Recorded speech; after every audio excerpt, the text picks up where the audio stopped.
pour moi, la priorité des priorités, ça doit être le gardien de but. On a vu ces 2 dernières saisons avec Paul Lopez qu'un gardien, on va dire, normal, moyen, ça peut pas aller à l'OM.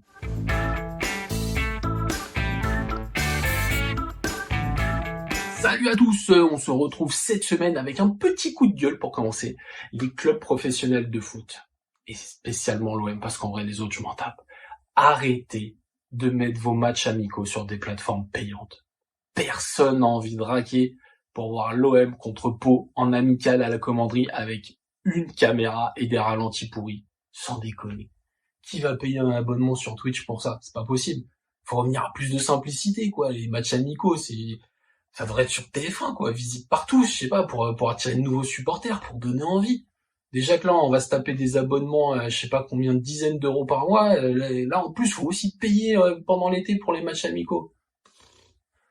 Bref, c'est les vacances, soyons zen. La question de la semaine.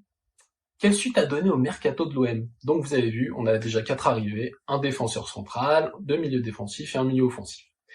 Donc quelle suite? Pour moi, la priorité des priorités, ça doit être le gardien de but. On a vu ces 2 dernières saisons avec Paul Lopez qu'un gardien, on va dire, normal, moyen, ça peut pas aller à l'OM. Parce que on domine la plupart de nos matchs et les adversaires ont peut-être une ou deux frappes cadrées.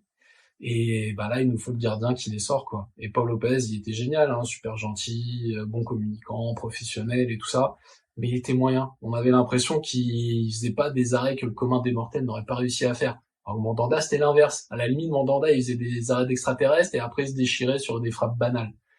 Lui, Paul Lopez, dès qu'il y avait un tir en lucarne, il le regardait, il allait pas le chercher, ni rien. Et nous, on a besoin de ce genre de gardien. J'ai vu qu'il y avait la piste David De Gea. J'ai tout de suite pensé à lui. Dès qu'il a été question du départ de Paul Lopez, je me suis dit que ce serait une super opportunité. Parce que c'est un peu comme Greenwood, s'il n'y avait pas eu ses problèmes, s'il n'y avait pas eu ses soucis avec Manchester United, qui l'a poussé vers la sortie, c'est sûr qu'il serait jamais arrivé chez nous.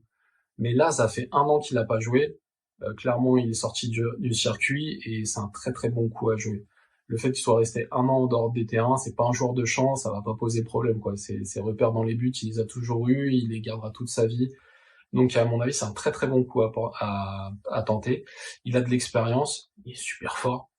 Et voilà. C'est un deal gagnant pour nous, à mon sens, J'ai vu que les dirigeants avaient cherché des gardiens un peu plus jeunes, tout ça. Je pense pas que ce soit la solution. Vraiment, à l'OM, il faut un cadre, il faut quelqu'un de fort. Un Mandanda qui a explosé chez nous très jeune, ou un Barthez, ça arrive une fois tous les 10-20 ans. Sinon, le reste du temps, il nous faut vraiment du gardien expérimenté, fort. Déjà sûr de sa force, parce que le pauvre, dès qu'il va se prendre un but, il va en entendre des vertes et des pas mûres, il va se prendre la pression. Donc voilà, il faut du lourd, à mon sens. Et ça doit être la priorité des priorités de l'OM. La deuxième priorité, c'est un milieu offensif gauche, parce que Luis Enrique, décidément, moi j'arrive pas, quoi. Alors, on nous l'annonce tout le temps, pleine progression, machin, tout ça, on va le prolonger de 3 ans et tout. Non. Voilà, Longoria, il s'est déchiré. En plus, c'est un peu le mec qui a fait que ça s'est envenimé avec Villas-Boas d'entrée, donc voilà, Luis Enrique, ça va pas. Renvoyez-le à Botafogo chez Textor, là, et puis on n'en parle plus, ou envoyez-le en Bulgarie, j'en sais rien.